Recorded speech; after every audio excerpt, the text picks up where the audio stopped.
Sa boxing ring, sanay tayong makakita ng mga suntukan, dugo at tagumpay. Pero sa likod ng mga kamera at cheering crowd, may ibang laban na mas mahirap. Ito ay ang laban sa sarili. Ito ang kwento ng ilang boksingerong dumaan sa dilim ng depresyon. Kabilang si Ricky the Hitman Hatton. Dating kampyon, ngunit tuluyan na ring natalo ng sarili niyang isip. Si Ricky the Hitman Hatton ay ang dating pride ng England.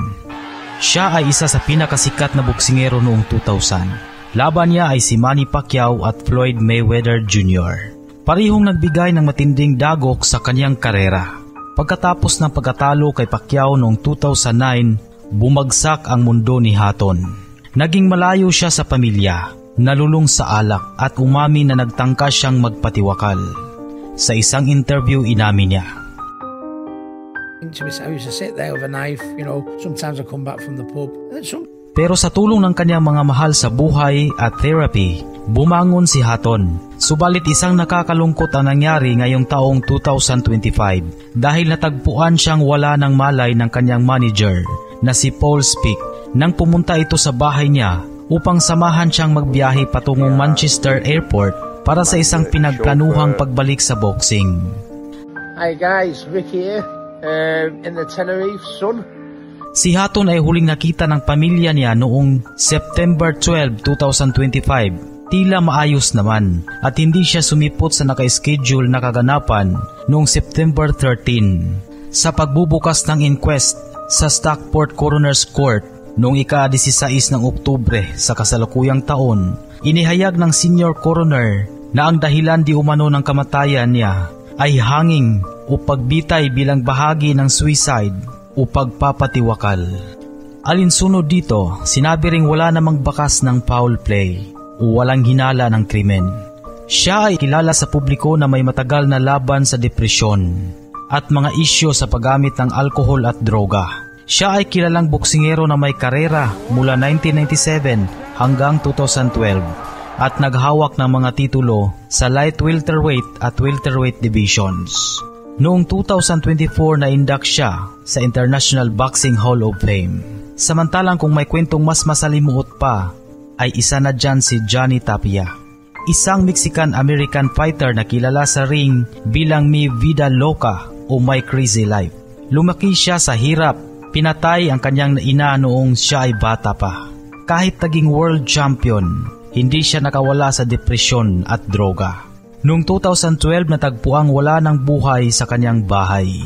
Maraming naniniwalang resulta ito ng matagal na pakikipaglaban sa sariling demonyo.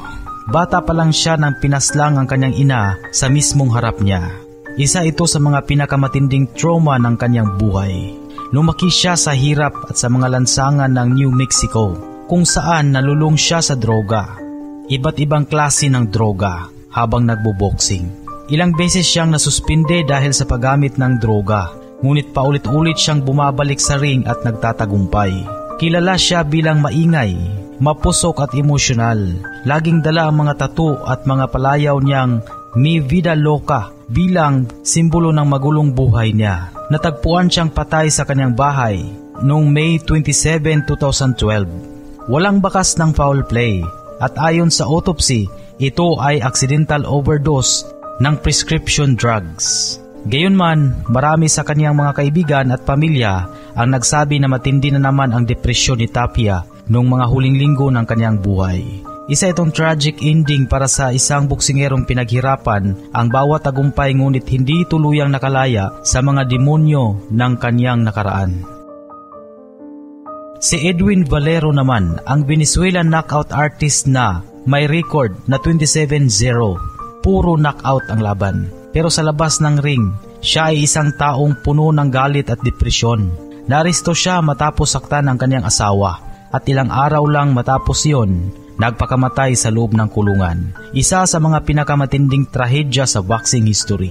Sa kabila ng tagumpay sa ring, si Valero ay may madilim na personal na buhay. Matagal na siyang may problema sa droga at alak. Nakaranas siya ng head injury noong 2001 mula sa motorsiklo at pinaniniwala ang nakaapekto ito sa kanyang mental health. Madalas siyang nasasangkot sa karahasan sa pamilya, lalo na laban sa kanyang asawa na si Jennifer Carolina Vieira.